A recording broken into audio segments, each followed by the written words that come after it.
अमरावती येथील प्रशांत नगर चौकातील एका सेवानिवृत्त राज्य उत्पादन अधिकारी यांच्या घरी फ्रेजरपुरा पोलीस पथकाने जुगारावर रात्री सुमारे 9 ते 9:30 दरम्यान छापा मारला। प्राप्त माहितीनुसार फ्रेजरपुरा पोलीस स्टेशनचे प्रभारी पोलीस निरीक्षक मगर यांचेसह एपीआय इंगळे, पीएसआय बालाजी लालपलवाले व डीबी पोलिसांनी हा छापा टाकला। घराचे दार पोलिसांनी वाजविल्याने यांना पोलीस आल्याने घाबरून वरच्या मजल्यावरती पळून शेजारील दुसऱ्या बिल्डिंगवर जाऊन तिसऱ्या मजल्याच्या घरावरून गल्लीमध्ये उड्या घेतल्या। यामध्ये एका व्यक्तीचा पाय तुटल्याची माहिती सुद्धा प्राप्त झालेली आहे। तर याच पोलीस स्टेशनमधील एक डीबी कर्मचारी याची साप्ताहिक सुट्टी असल्याने तो सुद्धा या ठिकाणी जुगार खेळायला आला असल्याची माहिती परिसरातील नागरिकांनी दिलेली आहे। तो सुद्धा भीतीपोटी पळून जात असताना खाली पडल्याने जखमी झाल्याची सुद्धा जनचर्चा आहे। सर्व्हिस गल्लीत पडल्यामुळे एकाच्या पायाला गंभीर दुखापत झाल्याने पोलिसांनी त्याला पकडून ओढत बाहेर आणले व ही कार्यवाही सुमारे 1 तास सुरू होती। यामध्ये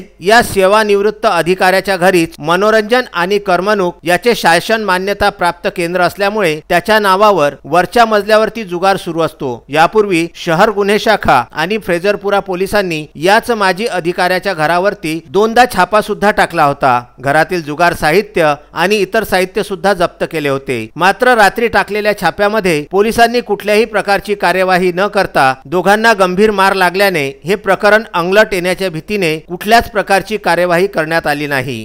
प्रशांत नगर गार्डन येथे जुगार किंवा मटका चालू असल्याबाबत आम्हाला माहिती मिळाली होती आणि तिथे गारोडे म्हणून व्यक्ती त्यांच्या घराच्यावर जुगार चालत असल्यामुळे माहिती मिळालेली। आम्ही पोलीस अधिकारी सोबत स्टाफ कर्मचारी असे तिथे गेलो असता ज्यावेळी आम्ही तिथे पोचलो मागे लोक पळून जाताना दिसले आम्हाला। त्यांनी पोलीस मजल्यावर उड्याही मारले। त्यानंतर आम्ही घरात गेलो असता ते घरमालक गारोडे यांची भेट घेतली।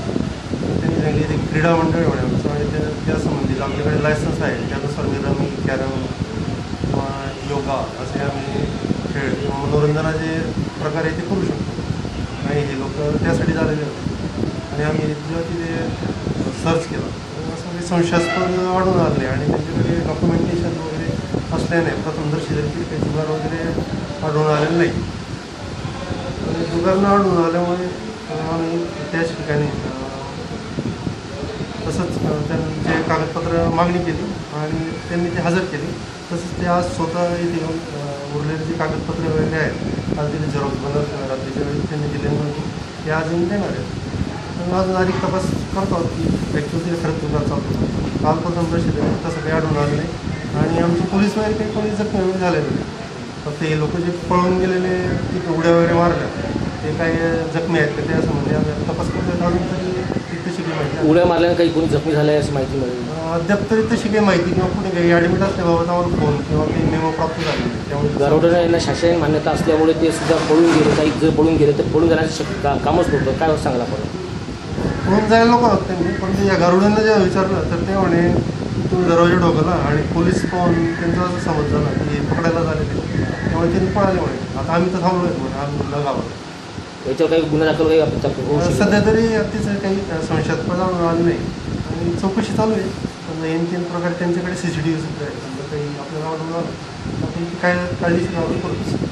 मात्र मीडियाला दिलेल्या माहितीमध्ये प्रभारी पोलीस निरीक्षक मगर यांनी सर्वच्या सर्व पळून गेले, त्या जुगाराचं कोणतंच साहित्य मिळालं नाही व त्यांच्याजवळ शासन मान्यता मनोरंजन केंद्राची परवानगी आहे अशी प्रतिक्रिया विदर्भ न्यूजला दिली। मात्र परिसरातील नागरिकांच्या चर्चेनुसार पोलिसांनी यामध्ये बराच मोठा हात मारला असल्याची चर्चा सुद्धा नागरिकांमध्ये आहे। मात्र कोरोनाच्या पार्श्वभूमीवर 144 कलम लागू असताना सुद्धा या ठिकाणी जुगार कसा भरू शकतो हे एक मोठे कोडेच आहे। पोलिसांच्या आशीर्वादाशिवाय हा मनोरंजन क्लब कसा काय चालू शकतो याविषयी नागरिकांमध्ये संभ्रमाचे वातावरण पसरलेले आहे। विदर्भ न्यूज करिता अजय शृंगारे, शफीक अहमद, शोएब खान यांचेसह प्रबंध संपादक उमेश लोटे यांचा हा वृत्तांत।